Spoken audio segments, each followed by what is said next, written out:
So here we have the Volkswagen Polo on a 16 plate. I'm going to start off by showing you around the outside of the car, and then we'll hop in and run through some controls on the inside. From the outside you can see it's a 5-door car with alloy wheels. We'll start off inside the boot area first of all. As we approach the back of the car you can see we have reversing sensors, plenty of boot space as well, along with that 60/40 split folding rear seat should you wish to increase this space even further again. Okay, so we're just going to work our way back around to the front of the car. And as I mentioned, we'll hop in and run through some of the controls on the inside of it from there. Just briefly before we climb in, I think it's well worth seeing the interior from this exterior point of view. There's plenty to run through on the dashboard, so let's hop in and we'll do that now. Okay, now that we're inside the car, we're going to start with the dials. Over on the left-hand side, first of all, we have the rev counter and coolant temperature gauge. On the right-hand side, the speedometer and fuel gauge. In the centre, you can see the total miles of the car. They are 43,560.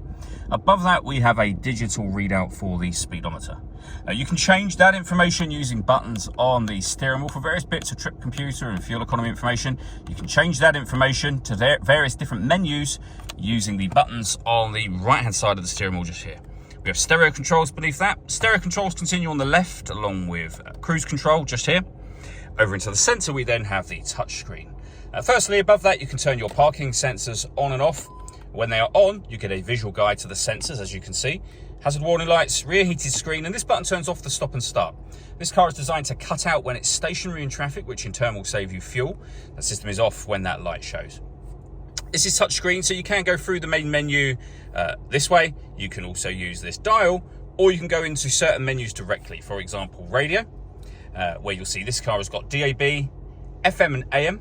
If you want to listen to your own music, you go in under this media heading just here.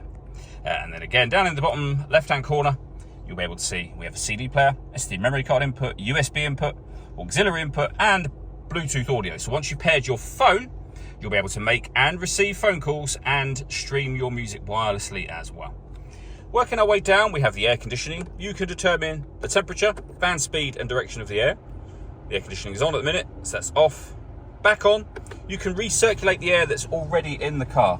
That's a great way of heating it up or cooling it down quickly, depending on the temperature you've set just here. We have some storage back there, 2 cup holders. We have our USB and auxiliary input, as well as a 12-volt charging socket, and then the 5-speed manual gearbox. All that leaves me to say is thank you for taking the time to watch this video. If you'd like to come and see the car for yourself and have a test drive, please feel free to give us a call here at Surrey Specialist Cars. We'd love to hear from you soon.